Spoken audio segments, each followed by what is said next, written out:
নির্বাচনের চেয়ে এবারের নির্বাচনের ইঞ্জিনিয়ারিং এবং কারচুপির ধরনটাই ছিল একদম আলাদা। ওনারা ভেবেছিলেন জনগণ ভোটাররা হয়তো বুঝতে পারবে না, ভোটাররা তো ভোট কেন্দ্রে গেল, ভোট তো দিল, কিন্তু কামটা কখন সারা যায়। দক্ষ ইঞ্জিনিয়াররা সেই ইঞ্জিনিয়ারিংটা ঠিক মতোই করেছে। তা না হলে একটি জবাব আছে যে রাত 9:30-10টা পর্যন্ত সারা দেশ থেকে ফলাফল আসতে থাকলো। 11 দলীয় ঐক্যে জামাত ইসলামী সহ সারা দেশ থেকে একের পর এক 9:30-10টা পর্যন্ত বিভিন্ন আসনে বিপুল বিজয়ের খবর যখন আসতে থাকলো, মানুষ জন আকাঙ্ক্ষা হিসেবে অপেক্ষা করছিল সংখ্যাগরিষ্ঠ আসনে 11 দলীয় ঐক্য জামাত ইসলামী বিজয়ী হয়ে সরকার গঠনের মতো সংখ্যাগরিষ্ঠতা ইনশাআল্লাহ লাভ করবে। সেখানেই রাত 10টার দিকে 9:30-10টার দিকে নির্বাচনী ফলাফল ঘোষণা সব সম্প্রচার বন্ধ করে দেওয়া হলো। বন্ধ করা হলো কেন? দীর্ঘ সময় বন্ধ করে দিয়ে এর মাঝখানে কি ইঞ্জিনিয়ারিং, কি রহস্য তৈরি করা হয়েছে, আর জামাত ইসলামী 11 দলীয় ঐক্যের বিজয়ের খবর আর আসে না। সব অল্প অল্প ভোটের ব্যবধানে তাদেরকে পরাজিত দেখানো হতে লাগলো। এটা বড় ইঞ্জিনিয়ারিং। সাংবাদিকরা প্রশ্ন করেছিলেন আমাদের আমিরে জামাত, আজকে জাতীয় সংসদের বিরোধী দলীয় নেতা ডাক্তার শফিকুর রহমান এমপির কাছে যে আপনারা যে ইলেকশন ইঞ্জিনিয়ারিং এর কথা বলেন, কারা ইঞ্জিনিয়ারিং করেছিল? আমিরে জামাত জবাব দিয়েছিলেন বিদেশি সাংবাদিককে। সরাসরি প্রমাণ ছাড়া তো তার জবাব দেওয়া কঠিন। তবে অতীতে দেখা যায় যারা এই অপরাধ করে, যারা কারচুপি ইঞ্জিনিয়ারিং এ জড়িত থাকে, কোনো না কোনো ভাবে ওই যে আমি কলা খাইনি একটা গল্প আছে না, তাদের মুখ থেকেই একসময় বেরিয়ে যাবে। এটা আমিরে জামাত কিছুদিন আগে বলেছেন, শুনেছেন আপনারা? আলহামদুলিল্লাহ একজন রাজ সাক্ষীর বক্তব্যে সোশ্যাল মিডিয়াতে এসে গেছে। জামাত ইসলামীকে শুধু দায়ী করলে হবে না, সব জনগণ আপনার বক্তব্যে।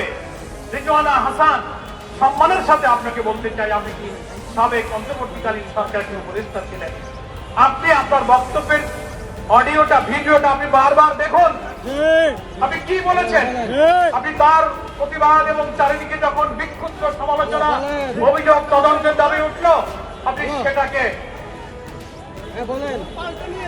ব্যাখ্যা দেওয়ার চেষ্টা করেছেন সোশ্যাল মিডিয়াতে যে না, আমি এটা কোনো রাজনৈতিক দলকে মিন করিনি, আমি উগ্রবাদদেরকে মিন করি। আপনার কথাই আপনি আবার ধরা পড়ে যাচ্ছেন। আপনি আবার সাংবাদিকের প্রশ্নের জবাবে প্রশ্ন করা হচ্ছে নারী অধিকার, নারীর ক্ষমতা, নারীর মর্যাদার প্রশ্নে যখন আপনি উত্তর দিচ্ছেন, সাংবাদিক বলছে তাদের একটা অংশ তো বিরোধী দলে আছে। বিরোধী দল শব্দটা উনি উল্লেখ করেছেন। আপনি বলছেন বিরোধী দলে যদি তারা থেকেও থাকে তাদেরকে আমরা মেইন স্ট্রিমে আসতে দেই। What do you mean by this type of comment? বিরোধী দল তো আর উগ্রবাদীদের মধ্যে নাই, কি বলেন? কোন উগ্রবাদী চরমপন্থীরা পার্লামেন্টে নাই। যারা রাজনৈতিক দল হিসেবে নির্বাচনে অংশ নিতে সকলেই নির্বাচন কমিশনের নিবন্ধিত রাজনৈতিক দল। ইসলাম কোন উগ্রবাদ, কোন চরমপন্থাকে সমর্থন করে না। আপনি সাক্ষাৎকারে মিন করতে চেয়েছেন ইসলামী রাজনীতি যারা করে, নারীর ক্ষমতায়ন, মর্যাদার ব্যাপারে আপনি তাদেরকে দোষী করতে চেয়েছেন যে তারা সে অধিকার চায় না। না, বরং আপনারা নারীবাদী হওয়ার দাবি করে যা বলেন তার চেয়ে হাজারো লক্ষ গুণ নারীর মর্যাদা ইসলাম দিয়েছে। জামাত ইসলামী সহ ইসলামী দল, ব্যক্তিত্ব, স্কলার,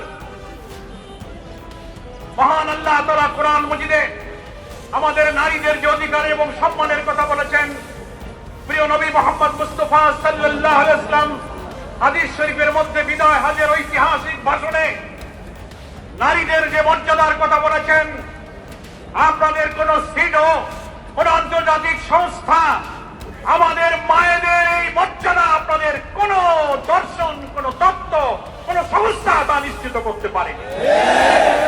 ফলে আপনারা বারবার কোন প্রসঙ্গ আসলে নারীর অধিকারের প্রশ্নে আপনি ইসলামপন্থীদের উপর চাপাবার চেষ্টা করেন। আপনার এই ভুল প্রচেষ্টা, এই অপরিণামদর্শী প্রচেষ্টা থেকে আপনাকে আমরা বিরত থাকতে অনুরোধ করছি।